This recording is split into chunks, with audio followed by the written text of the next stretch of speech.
Doo-Wop, and hearing it today still stirs images of warm summer evenings and innocent young love. Got a fine brown frame. I wonder what could be your name. She looks good to me, but all I can see is that fine brown frame. You were a star. If you sang, whether you had a hit record or not, if you sang, you were a star. And the girls just came, and we were really trying to hit on all the girls, really, you know, and you had your choice. You know, you said, eeny, meeny, miny, mo, you know. I'll be glad to make queen on my throne. That's it. Remembering together we can really be gone. Such a fine brown frame. Tell me what could be your name. But all I can see is that fine brown frame. Yeah, we had our first uniforms, man. We had brown jackets with raindrops, tan raindrops in them, and tan pants. Oh, you couldn't tell us nothing, man. We were clean as a board of hell. Yeah, this is taken on the roof. 12.2 watts, you can have it.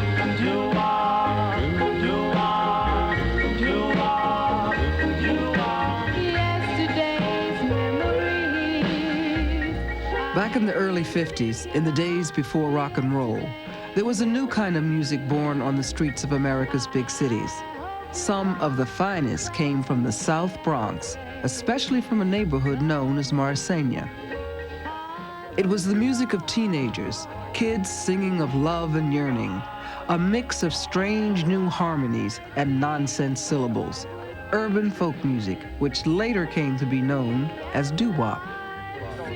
Eugene Tompkins and Arthur Cryer were just kids then, when Marsegna teenagers could be found singing on every block, in the stairwells and on the stoops. We should sing right here. I'm gonna show you right here, man. We should sit on this stoop. We sat right here, and we should sing. And this guy over here, we used to call him Frog-Faced Foster. He used to throw water on us. He was the only one who didn't like our singing. So we called him Frog-Faced Foster. We named him Frog-Faced Foster. That was his name. Yeah, he was a mean son of a gun. But you know, most of the neighbors, they loved it, yeah. Many of the Marsegna kids had recording contracts and songs on the radio while they were still in high school. So many, in fact, that Morris High became known as the Morris Conservatory of Music. Most fans never knew who the singers were or where they came from.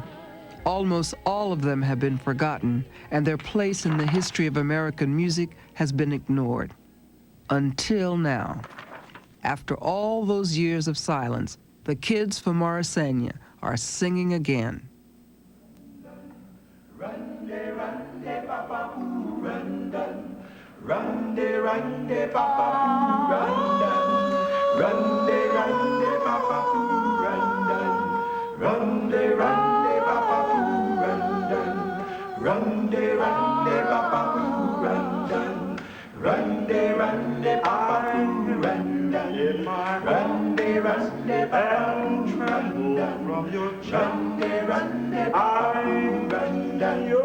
Rande, rande, papa, poo, randan. Rande, rande, papa, each time your lips meet mine, they melt like flowing wine. I'm yours, yes, I'm yours. To hear the harmony and say, we can still do it, man.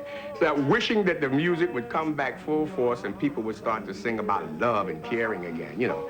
And, but the music, you know, I hear those old sounds, I hear those voices, and I hear those sounds that ring, like bells ringing off the wall. And I hear all of that, and I'm right back in 1952, 53 again, you know, and I'm alive. I'm alive.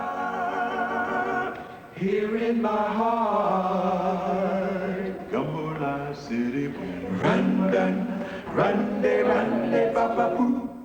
In our community, the group that had the biggest hit, and I think the biggest hit of the 50s period, was the Chords. Life could be a dream, life could be a dream.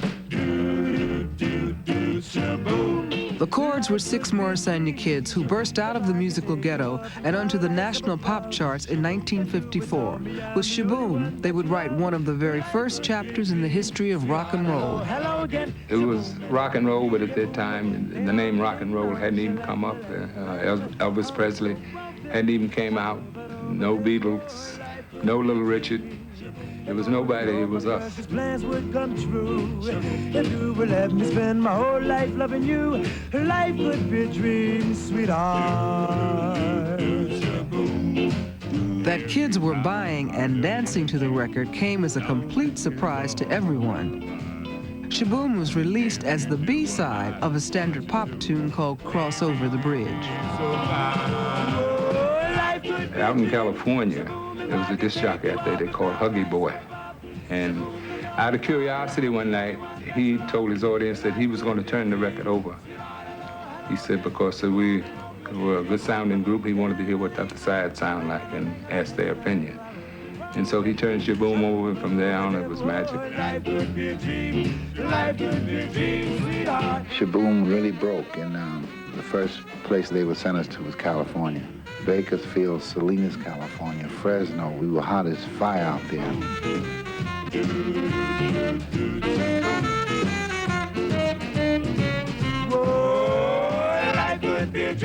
We used to have a long limousine, said the Chords, and said Shaboom painted on the side. And this is how we went to California. We drove out there. We got almost to Los Angeles, and it was very hot.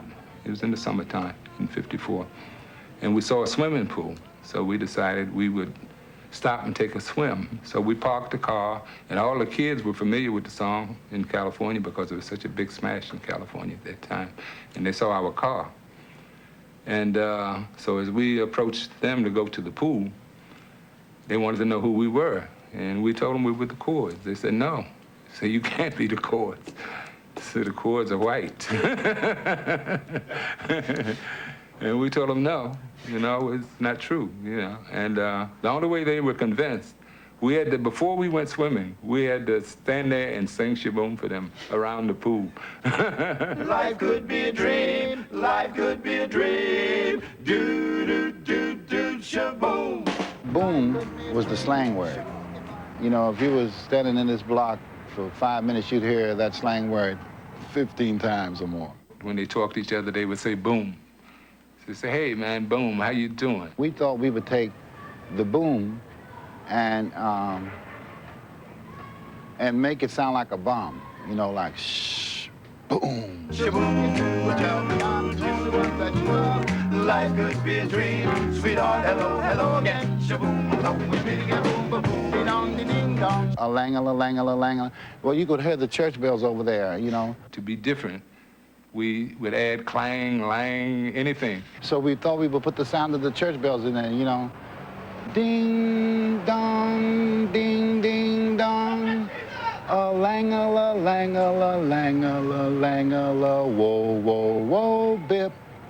A flip-a-doo-ba-dip, whoa, you know, like that, right? Bip was Carl Feaster's uncle. And sometimes I feel funny to talk about this because if Carl was around, Carl say, hey, man, don't be talking about my uncle, right? But Uncle Bip, he was a drinker. And I think he lived in the hall, somewhere in the downstairs or somewhere he lived, in the street. And many of the nights we would be rehearsing, he would come into the hall. And, boy, he really had some odor. So as soon as he would hit that door, right, to come upstairs on the first floor where we were, we could smell Bip as soon as he opened the door. And the guys would put their hand over their face and say, uh-oh, whoa, oh, whoa, whoa, here come Bip. A flip-a-doo-ba-dip, whoa, Bip. A flip-a-doo-ba-dip, whoa. Life could be a dream, life could be a dream, sweetheart.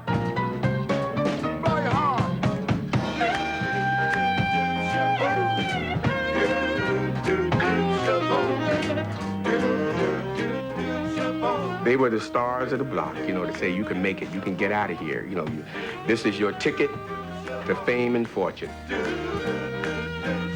Even the people who used to throw water on us from out their windows, they were so proud of us, you know. They would always tell people that, hey, yeah, I know them. Yeah, they used to hang in my block, used to hang on my stoop. We used to throw water on them, but they said it with pride.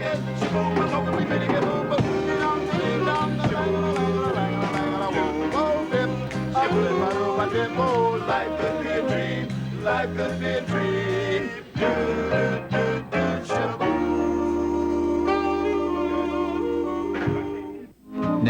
A singer, silenced by disappointment, kept his talent hidden for years, even from his family. Hear his voice come back to life when Explorer continues.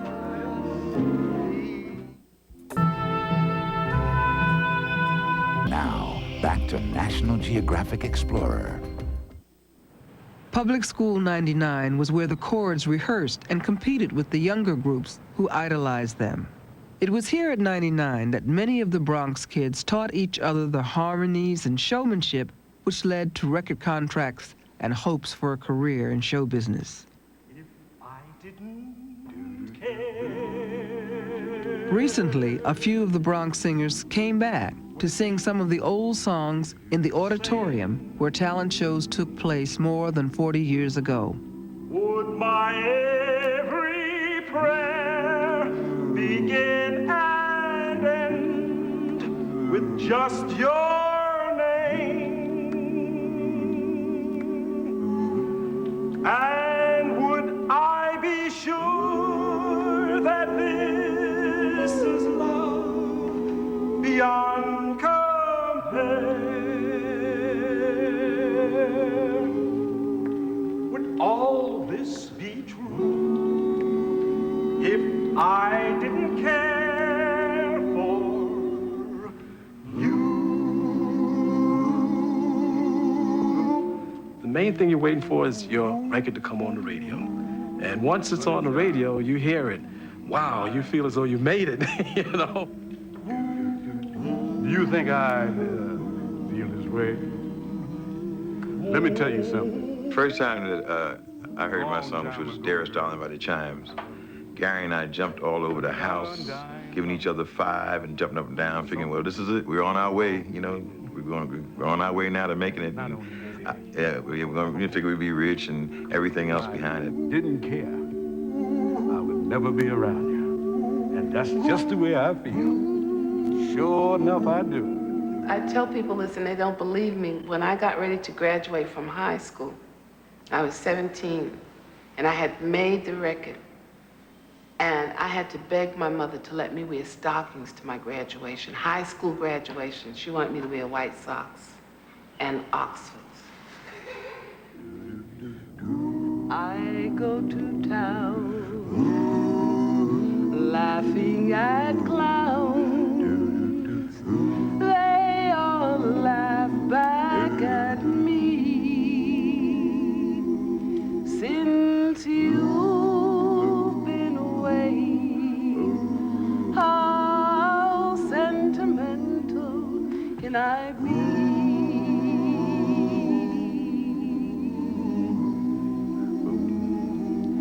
Now morning. Lillian Leach was just 17 when she started singing with a Morrisania group called The Mellows. She made only a few records, now considered classics by collectors. My darling, I need someone new. I'm lost without you. Every time someone stepped into the house, my mother used to take my records and she would play them over and over and over again. And I used to get embarrassed because everybody used to, oh, you sound good, girl. So nice. Oh, you made a record, huh? And I got so embarrassed that she would play the records all the time. So not realizing what I was doing, remember I was still young, I took every record that I had and gave them away to people. So I wouldn't have any in the house. So she couldn't play them when people came. So that's how I wound up. I didn't have not one copy of my records. How sentimental can I be? In any way you want. For Lillian and the Mellows, the glory would be brief. Like most young groups, they were learning the bitter lesson. Show business can be cruel, especially for beginners. We were young kids, you know. We went in and all we wanted to hear was just the music. We just wanted to sing. And then when we signed a contract, you know, figuring 3 cents a record, I think at that time, you know, we thought that's what we were going to get, but it never materialized like that. You signed the proper papers, but if you have a crooked publisher, he's not going to give you the money. When he gets his money, he'll either say that, you know, your session costs X amount of dollars, you know, so we have to take that out. And your uniforms cost this, and your pictures cost that, you know, and they take all your money out. And you wind up with nothing.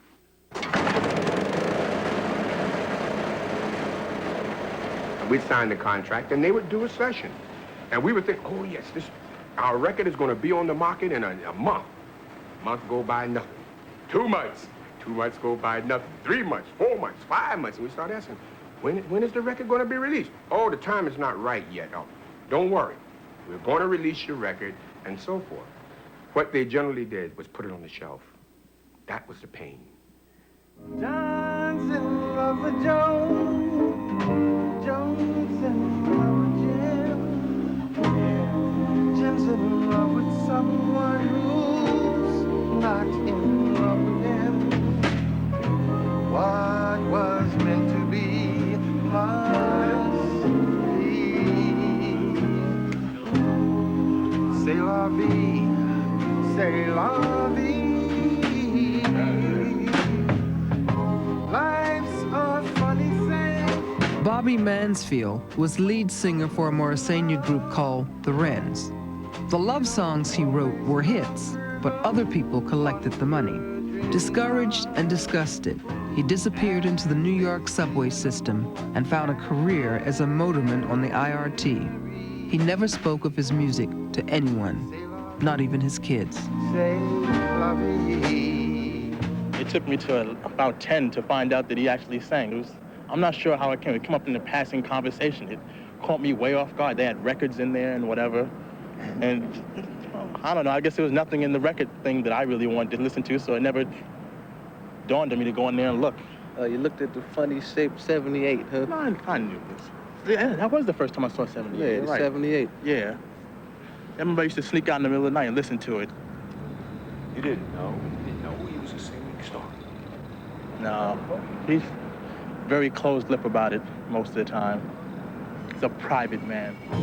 Though he stole her love from me.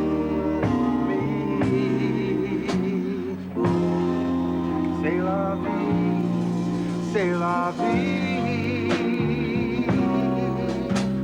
C'est la vie. C'est la vie.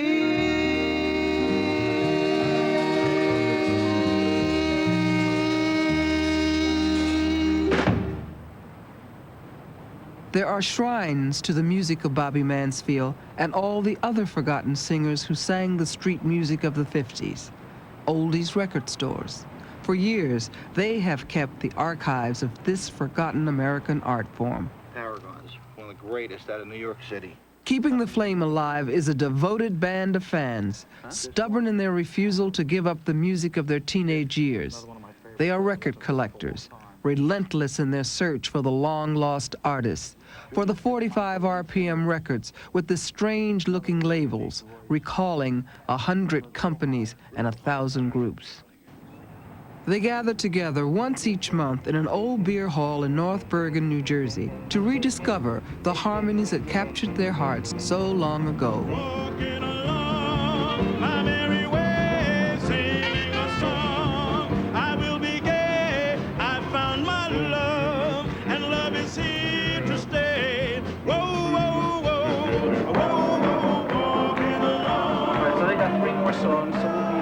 Solitaire Ron Roy's break for you guys. Okay. So you'll be up to have a break. And what I'll do is, I'll give away something. Door prize while you guys are good. I'll give you 5 minutes to. Good. When I'm walking, feel just like a king. When I'm singing, don't care about a thing. A reason I feel the way I do. You love me, oh, I love you. Oh, walking along, I'm everywhere, singing a song. I will be there, oh, happy day. I'm just walking along, yeah.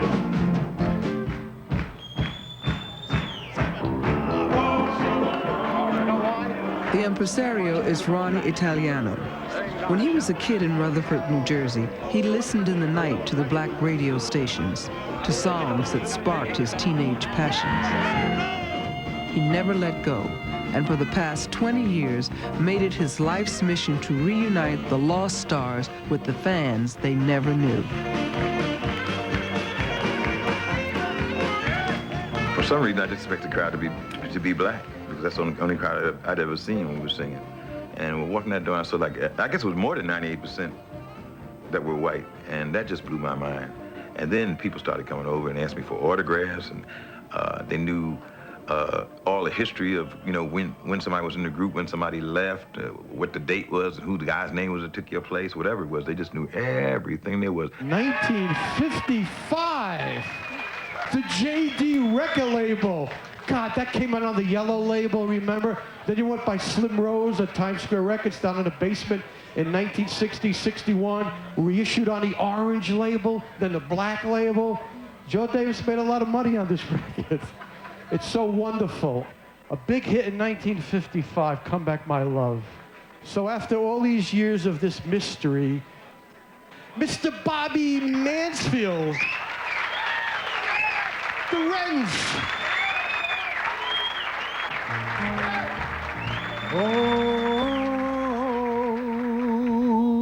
Oh, come back, my love, don't run away. Come back, my love, come back to stay. I love you so well, I want you to know I need your love so bad. Well, you say goodbye, I didn't wonder why. Oh, because of those silly lies. I love you so well, I want you to know your love so bad. Well, everybody makes mistakes in the game of romance. Now I'm asking you, darling, why don't you come back and give me a chance? Everything has resonance, and this house has resonance. And if you can find out the resonance of the house, you strike that chord, this whole house will vibrate. But it's the same thing with people. You strike that chord that they're familiar with, that their whole inner being, their private self, is in tune with, and they have to respond. They have to respond. There is no way to stop them. They have to respond. It either make them cry, laugh, have to hug somebody, hold hands. That's why you see with us, someone say something and suddenly there's hand holding and hugging and laughing and smiling, and you can't help yourself. Your chord has been struck, and you will vibrate.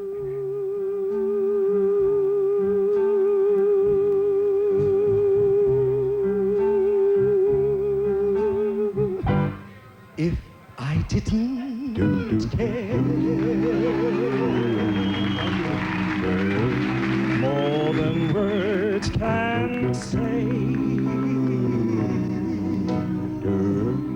They are just tremendous when it comes to pouring out love and giving you confidence and supporting you and just making you feel that you can just conquer the world when you go on that stage.